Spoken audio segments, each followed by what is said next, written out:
El nazismo fue una política implementada por Adolf Hitler entre 1933 y 1945. Esta política resultó dar origen a una Segunda Guerra Mundial. Las ideas detrás de esto fueron el racismo, la intolerancia religiosa, el totalitarismo, etc. También causó la muerte de millones de judíos en campos de concentración y en persecución religiosa. Pero no solo afectó al mundo, los países o los territorios, sino que también afectó al fútbol. Por eso hoy te presento la ideología que marcó el fútbol. Y sin más nada que decir, vamos con el video.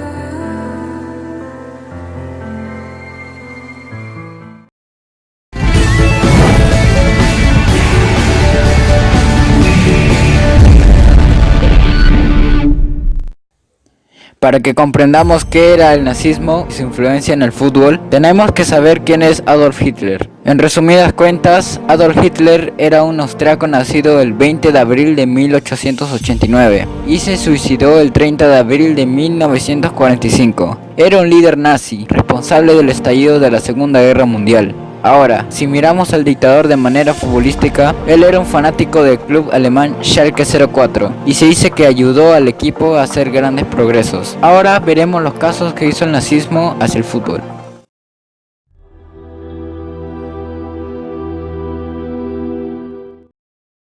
Adolf Hitler creía que el fútbol era un deporte poco masculino, pero como hemos dicho antes, apoyaba el Schalke 04, ya que según él era el que más se identificaba con el nazismo.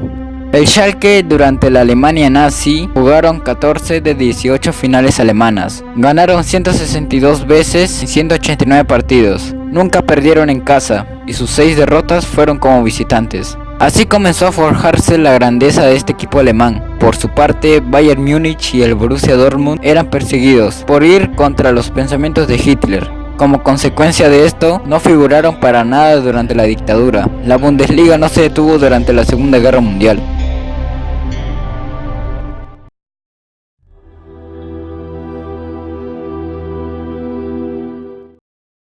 Durante la ocupación de los nazis en Ucrania, el fútbol quedó prohibido en ese lugar, porque un histórico como el Dinamo de Kiev fue fundado por policías comunistas. Bordick, un panadero alemán, era un apasionado de este equipo, entonces juntó a ex jugadores de su amado club y también de Lokomotiv para formar parte de la FC Star. Le pusieron ese nombre para evitar problemas con los comandados por Adolf Hitler. En una ocasión, los ucranianos se enfrentaron a un equipo alemán, al cual ellos los derrotaron, algo que no le gustó al bigotón de Hitler. Luego les pusieron enfrente a otro equipo mejor, pero tampoco les pudo ganar. Eran tan radicales que estaban a punto de matarlos, por ser capaces de vencerlos en el juego. Pero no lo hicieron, porque sabían que eso haría leyendas a los ucranianos. Los nazis estaban dispuestos a todo, con tal de demostrar que los alemanes eran mejor jugando al fútbol, que crearon al Flakelf, un equipo formado por fuerzas armadas nazis. ¿Y qué creen? Los ucranianos le volvieron a ganar. Los alemanes ardidos le pidieron la revancha, que se jugó el 6 de agosto de 1942 en el estadio del Zenit, frente a las altas esferas del nazismo. Ese día será recordado como el desafío más grande contra el régimen nazi,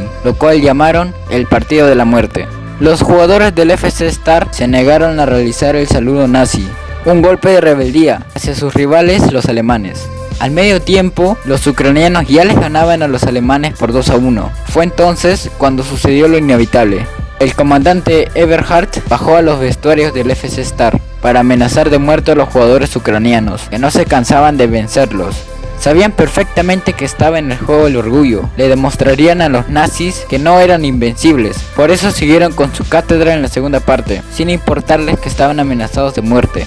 Cuando lo ganaban 5-3, uno de sus delanteros ucranianos le ganó el mano a mano al portero alemán y en vez de tirar hacia el arco, lo hizo hacia la mitad de la cancha, como una señal de desprecio hacia los alemanes. Con esa jugada se terminó el partido. Una semana después, los jugadores del FC Star eran detenidos y condenados a muerte. Solo hubo 3 sobrevivientes que divulgaron esa historia, el día que desafiaron al régimen de Hitler para vencerlos.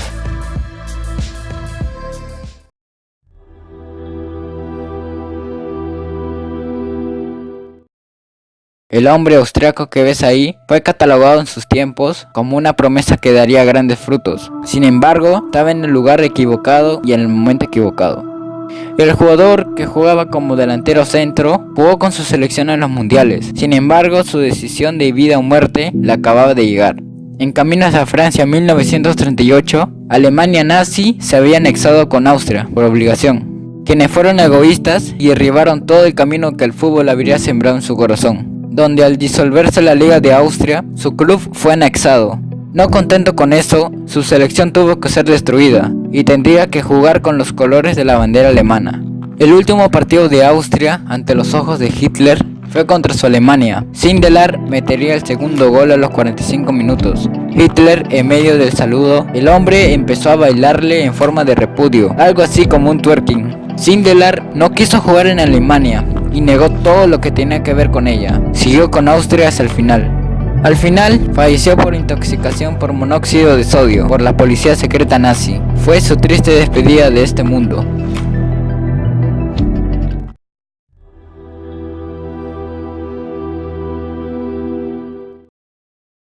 El equipo de Londres tenía orígenes judíos, y el judaísmo era algo que los nazis querían extinguir.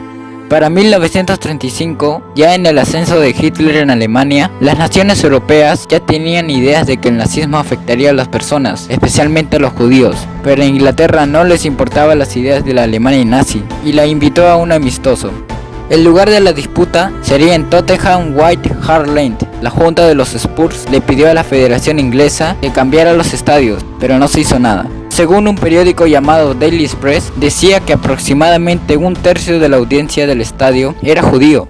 Y así sucedió el amistoso, que fue presentado el 4 de diciembre de 1935. Había más de 800 policías en esa región. Sería un gran partido. Fueron miles de personas quienes fueron al estadio para protestar contra el nazismo. Muchos de ellos fueron arrestados por gritar contra Hitler y los nazis.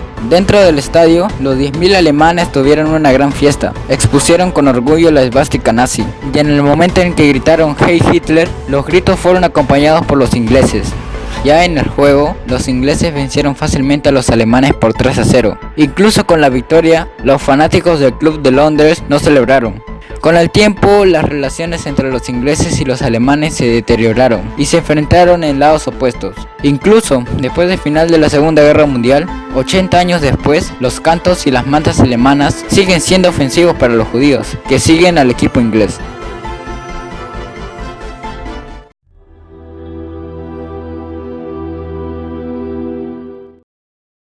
La Segunda Guerra Mundial detuvo el fútbol por 12 años, después del Mundial de Francia en 1938. En este periodo, los nazis querían ser la sede para organizar la fiesta mundialista en el 42. Los alemanes buscaban aliados alrededor del mundo para lograr su objetivo. No tenían rival, hasta que Argentina en 1939 le entró el quite. La decisión se tomaría en Luxemburgo, en el Congreso de la FIFA en 1940. Pero el bombardeo alemán al oeste europeo apagó toda esperanza de que se jugara ese torneo. Quedaba cancelado y la guerra tomaba más fuerza. El plan era que alemanes y austriacos jugaran como en la selección alemana. Todos aceptaron menos un jugador, Matthias Sindelar, la estrella austriaca, al cual ya vimos su triste desenlace.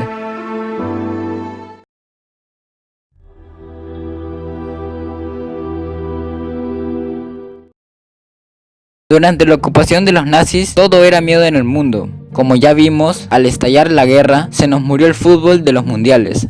Afortunadamente, resucitó en Brasil en 1950. En esos tiempos, la copa se conocía como Jules Rimet. En plena guerra, el presidente de la Federación Italiana, Ottorino Barazzi, que también era vicepresidente de FIFA, se la rifó como los grandes. El vicepresidente sacó el trofeo de su escondite, al cual estaba en un banco, para guardarla debajo de su cama en una caja de zapatos. La copa sobrevivió a estos tristes sucesos comandados por Adolf Hitler.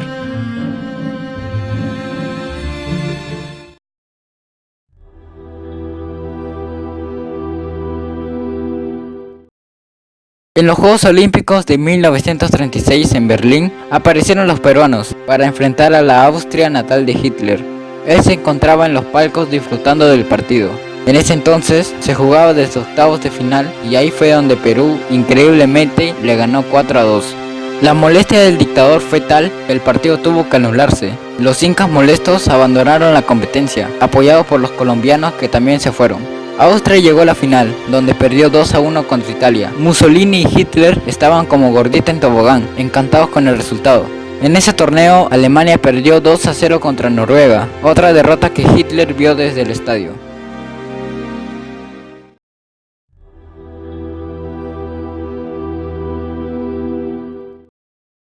El fútbol mundial estaba muerto, pero aún se desarrollaban partidos locales en el régimen nazi.